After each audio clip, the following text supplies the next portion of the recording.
I do believe that like the current state of the world, or at least Portland community, Yeah.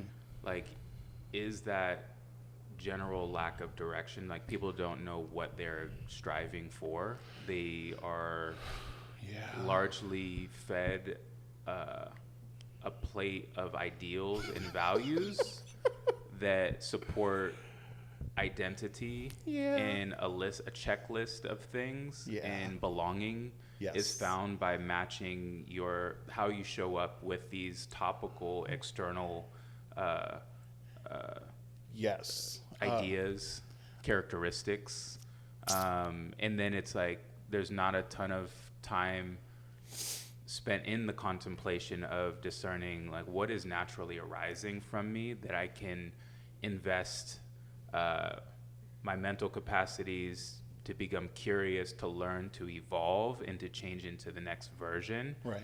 It's kind of like it's just a buffet of like, all right, I need a little bit of queer, I need a Yeah. little bit of color, Yeah. I need a little bit of indigenous, I Yeah. need a little bit of Yeah. this and that, and I'm very good at finding things that I'm unhappy with, but Yes. what things are we inspired by in wanting to create and expand and share with? And that's just an observation, Oh, yeah. not a judgment No.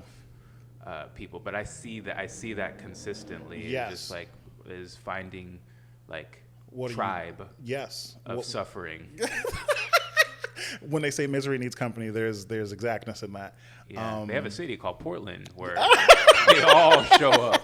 Yeah. I'm like, hey, like what do we want to do about it? You know, spiritually and esoterically, we're on some ley lines right now, and there has been a welling of I wouldn't say negativity, but there has definitely been a culmination of suffering that has been brought to the city after the Black Lives Matter protest, and a lot of things were happening there.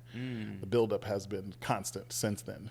Yeah, well, expand upon that observation of yours that you've seen or witnessed. Well, I was houseless for a lot of that, so I got to see a lot of houseless people disappear, and I got to see the constant transit of people living in the streets, kind of go from when someone appears in the city as a transient, and me myself being a transplant coming from out of state and then moving here for a very specific farming reason, but seeing other people who are like dropped off, because you get a lot of their stories. Again, I went through that kind of counselor, psychologist training experience where that was a designation that I was going to aim for, but didn't stay there very long.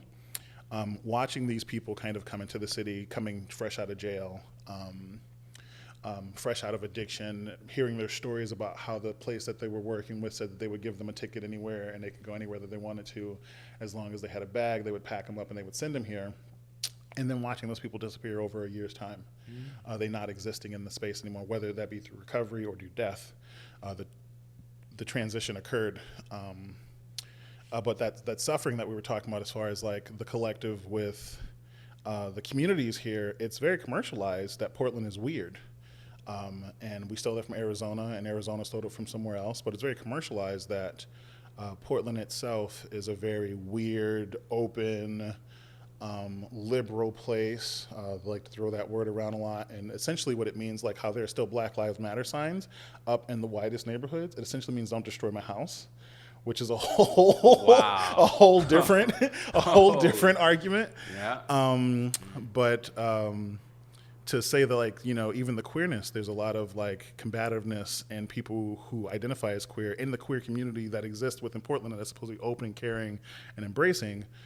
There's combativeness within the queer community of who is doing queer correctly, and the fact that there are levels of correctness to being expressioned is odd.